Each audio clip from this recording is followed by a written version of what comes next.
Hello. ఎవరు మాట్లాడేది?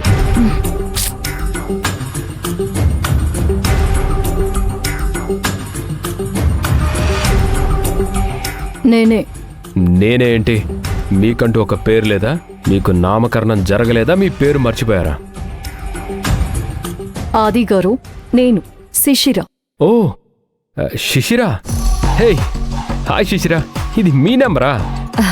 నా నంబర్ మీరు సేవ్ చేసుకోలేదా? లేదు, సేవ్ చేసుకోలేదు. ఆ రోజు రింగ్ ఇచ్చాను, మీరు సేవ్ చేసుకుంటారు అనుకున్నా. లేదు, మీటింగ్లో పడి మర్చిపోయాను. అవతలి వ్యక్తి ఎంతో ఇంపార్టెంట్ అయితేనే తప్ప వాల్యూ ఇవ్వరు కదా, లేదంటే సేవ్ చేసుకునే వాళ్ళే కదా. అలా కాదు, పనుల్లో పడి మర్చిపోయాను. అవును, దేనికి కాల్ చేశారు? మిమ్మల్ని కలవాలి. కలుస్తూనే ఉన్నాం కదా. అలా కాదు, కొంచెం మాట్లాడాలి. ప్లేస్ మీరు చెప్తారా, నన్ను చెప్పమంటారా? పర్వాలేదు, మీరే చెప్పండి. నేను లొకేషన్, టైం షేర్ చేస్తాను, అప్పుడు రండి.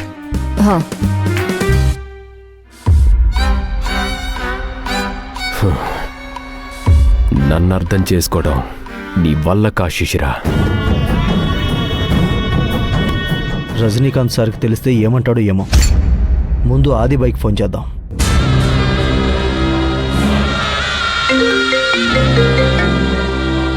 చెప్పుకోనా? ఆది బాయ్, ఆ పెళ్లి కొడుకు మిస్ అయ్యాడు. వాట్? అదెలా? గెస్ట్ హౌస్లోనే దాచిపెట్టాను. ఇప్పుడు ఇక్కడికి పోలీసులు వచ్చారు. లోపలికి వెళ్ళి చూస్తే లోపల లేడు. అసలు పోలీసులకి నీ మీద అనుమానం ఎలా వచ్చింది? అదే తెలీదు. అతను దొరికింటే సమస్య అయ్యేది. దొరకలేదు కదా, ఏమీ కాదు. అది కూడా కరెక్టే బాయ్. అసలు ఆ ప్లాన్కి మనకి సంబంధమే లేదు కదా. వాడికి ఏమైతే ఏంటి? పెళ్లి చూపులు జరగకుండా ఆపాం, అది చాలు. అంతకు మించి మనకి ఏ సమస్య లేదు. మనం బాధపడాల్సింది లేదు. యా, డోంట్ వరీ, వచ్చాయి. అలాగే బాయ్.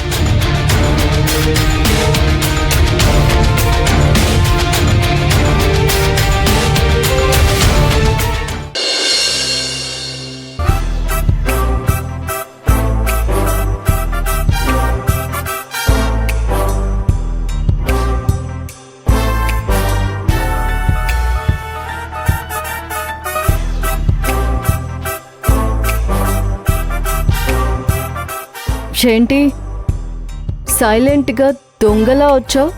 లోపలికి వచ్చాక గుర్తొచ్చింది, అడగకుండానే లోపలికి వచ్చానని. అందుకే ఇక్కడే నిలబడ్డాను. నువ్వు గాని మీ అమ్మ గాని చెయ్యాల్సిందంతా చేసి ఆ తర్వాత తమాషా చూస్తుంటారు కదా.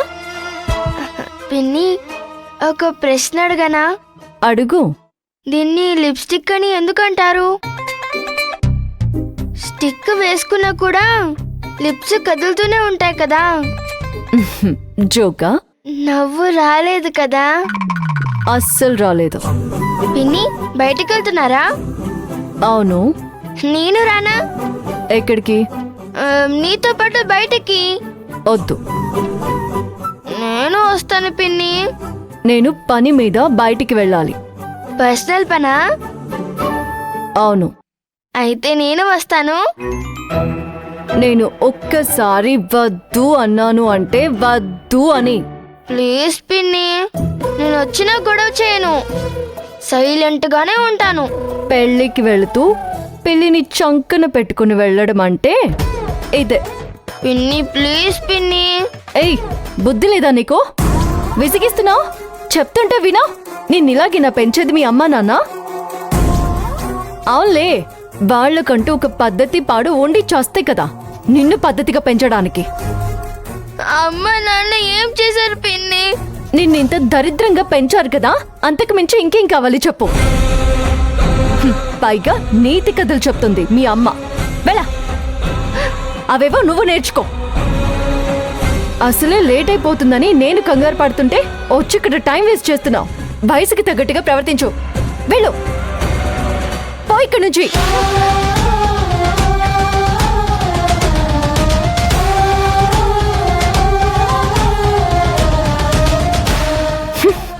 లిప్స్టిక్ గురించి కావాలంట. సెన్స్లెస్. అది దాని తొక్కలో జోకులో.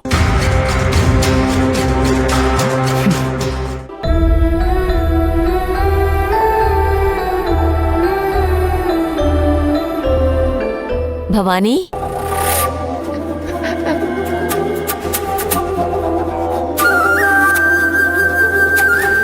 భవానీ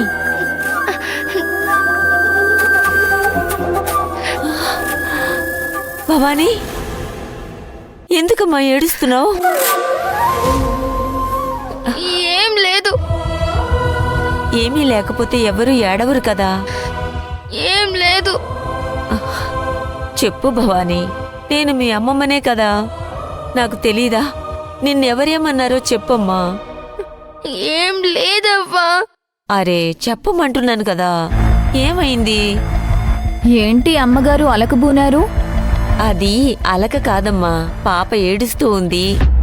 మేమెవ్వరం ఏమనలేదే. ఆ శిశిర ఏమైనా అందా?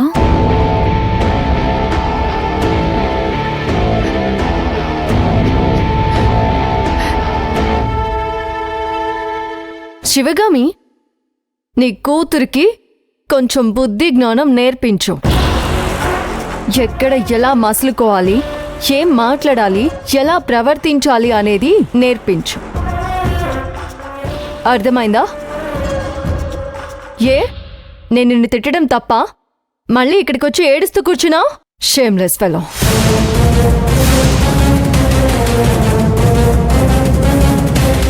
తిట్టావా? ఎందుకు? ముద్దు పెట్టుకోమంటావా మరి? వచ్చి డిస్టర్బ్ చేయడం తప్ప వేరే ఇంకేం పనేం లేదా నీ కూతురికి? పిన్నివని ప్రేమగా నీ దగ్గరకొచ్చింది, వస్తుంది. అంతేసి ప్రేమలున్నాయా ఏంటి? నువ్విక్కడ ఒక్కదానివే ఉన్నావు, ఎవ్వరినీ కలవ్వు, నీకు ఫ్రెండ్స్ కూడా లేరు. నీతో ఏదో కొంచెం కలుపుగోలుతనంగా ఉండడానికి ప్రయత్నిస్తుంది, అంతే కదా? అంత కలుసుకోవడాలు రాసుకోవడాలు అవసరం లేదమ్మా. లిమిట్స్లో ఉంటే బెటర్. చూడు, నీకిదే చెప్తున్నాను, ఇంకొకసారి గాని నన్ను డిస్టర్బ్ చేశావో